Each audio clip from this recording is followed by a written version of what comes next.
Alors pour ce qui est de l'équipe de France, hier ils se sont entraînés normalement à la Bentley University. Ça a donné place à une mise en place tactique qui nous a permis d'avoir quelques éléments sur la composition d'équipe probable. On va en parler dans quelques instants. Messaoud, cet après-midi il y a une conférence de presse toujours au même endroit à la Bentley University de William Saliba et de Lucas Digne qui devraient débuter face à l'Irak. Dans la foulée il y aura un entraînement et puis les Bleus passeront une dernière nuit ici à Boston dans leur hôtel du centre-ville et prendront la direction de Philadelphie demain. Et puis ensuite, activité classique avec la conférence de presse de Didier Deschamps et un joueur, peut-être le capitaine Kylian Mbappé, on l'espère. Entraînement dans la foulée dans la ville de Philadelphie. Et puis lundi, ça sera l'heure du match face à l'Irak à 17h heure locale. Il est 15h31 chez vous à Boston, Giovanni, on le précise. Les dernières indiscrétions sur la compo, les infos que vous pouvez nous donner, Giovanni, vous avez commencé à en parler hier. Qu'est-ce qui se dessine dans les choix de Didier Deschamps ?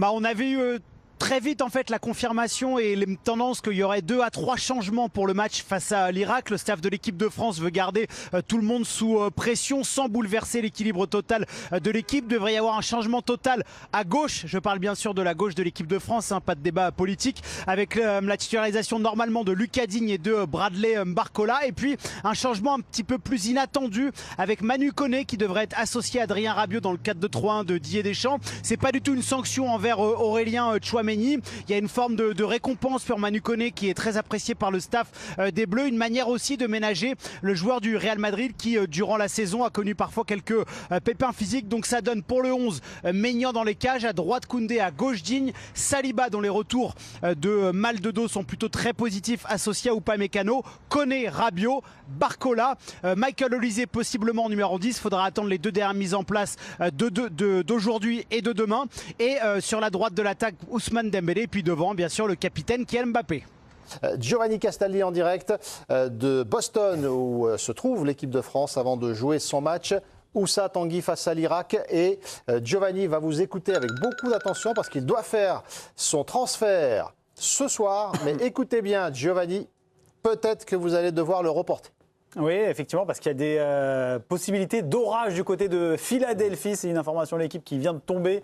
Et effectivement, en cas d'orage, la rencontre pourrait être reportée. Donc, il faudra peut-être prévoir l'imperméable pour notre cher Giovanni.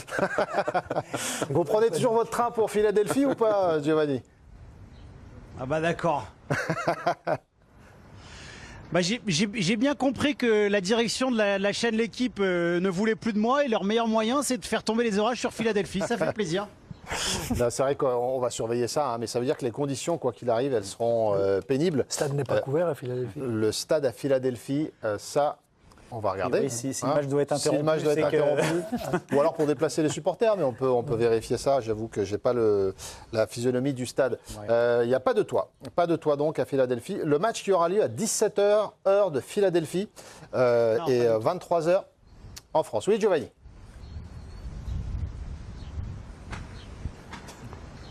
Non, pas du tout. Je vous écoutais, mais Saoud, effectivement, il n'y a pas de toit sur le stade de Philadelphie, mais vous l'avez dit. Tout va bien. On va surveiller ça, la météo. Et chez vous, à Boston, la météo, parce qu'on voit énormément de vent, évidemment. Si vous étiez sur le pas de tir à Ruhpolding, on dirait que les conditions sont dantesques. Ça brasse un peu.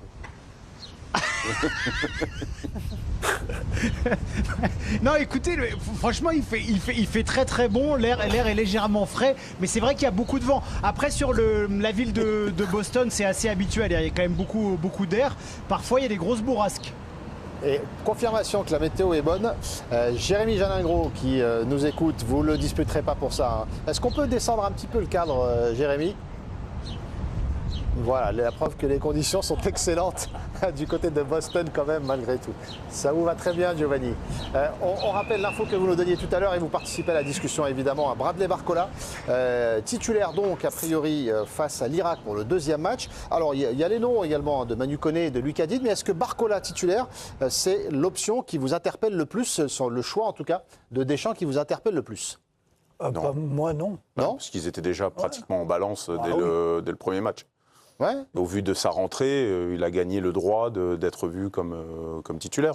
Donc vous touchez à l'attaque dès le 2e match. Ils n'ont pas du tout le même profil, Doué et Barcola. Donc c'est même pas, ils sont en balance parce qu'ils ont un niveau exceptionnel tous les deux. mais c'est pas des joueurs où on se dit ils sont interchangeables. Tu choisis l'un en fonction de ce que tu attends de l'adversaire et en fonction voilà, des possibilités tactiques que tu veux avoir. Donc ça paraît logique. Ils sont habitués au club avec le PSG à être mis en balance. Ils ont tout le temps eu des phases où voilà, il y en a un qui joue pendant un mois titulaire et l'autre qui est remplaçant et vice-versa. Donc pour moi, c'est naturel et c'est très bien. Non, pour nous, c'est Manu Koné. C'est Manu Koné, la vraie surprise. Ouais. À la place de Tchouaméni, mais Giovanni nous expliquait que c'était absolument pas une sanction pour Tchouaméni, mais une gestion de la part de C'est Didier peut-être pour la préparation de la suite du tournoi, c'est-à-dire quand on repassera à 3, Manu Koné, il aura quelques matchs dans les jambes. Par exemple. Voilà. Il a la vision, tu Ludo. fais vivre, tu le sais, même personne. Je l'imagine comme ça. Ton groupe.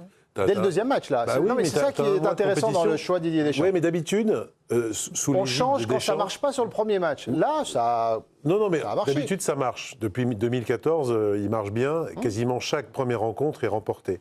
Et souvent, il y a une structure de groupe qui a fait que le troisième match, en gros, c'était match des coiffeurs, puisque les deux premiers avaient été gagnés. Et souvent, le troisième match, confère dès 2014 l'Équateur en troisième match. Tu fais un 0-0 qui n'apporte quasiment rien. Tu fais tourner dans les grandes largeurs. Là, tu perçois quand même assez nettement que dans ce groupe-là, l'Irak est l'équipe la moins forte des trois. Tu as quand même deux équipes qui sont des quarts de finalistes potentiels, avec la Norvège et le Sénégal.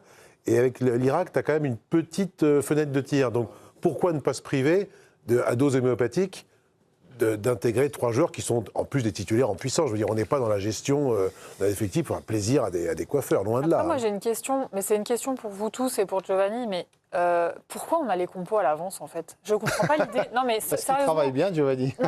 Non, mais je comprends le rôle des journalistes, il n'y a pas de problème, mais pourquoi Didier Deschamps laisse filtrer ces informations? On est quand même en Coupe du Monde. Je ne sais pas, on a l'impression que c'est accepté par tout le monde, que c'est normal. Peut-être parce que les choix sont...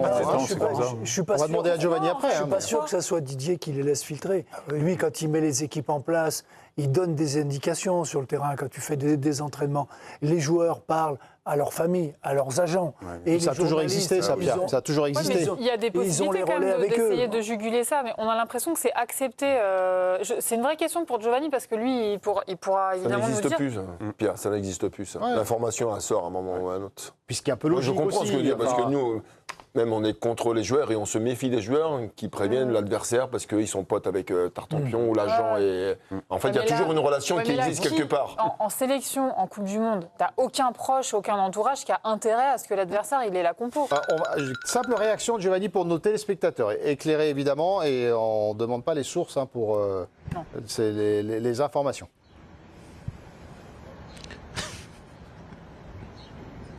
Non, mais après, il y a ce qui se passe à l'entraînement. Et Didier Deschamps, il doit travailler, il doit faire des mises en place. Parfois, il arrive qu'on puisse voir ce qui se passe durant l'entraînement. Il y a aussi, et ça c'est dans le management du sélectionneur, qui parle beaucoup à tout l'effectif, qui, quand il doit prendre une décision importante, va parler avec son joueur en amont. Donc parfois, le joueur peut avoir une conversation avec un proche qui peut être rapporté. Après, c'est pas vraiment dans le management de Didier Deschamps de faire de la compo d'équipe une surprise absolue.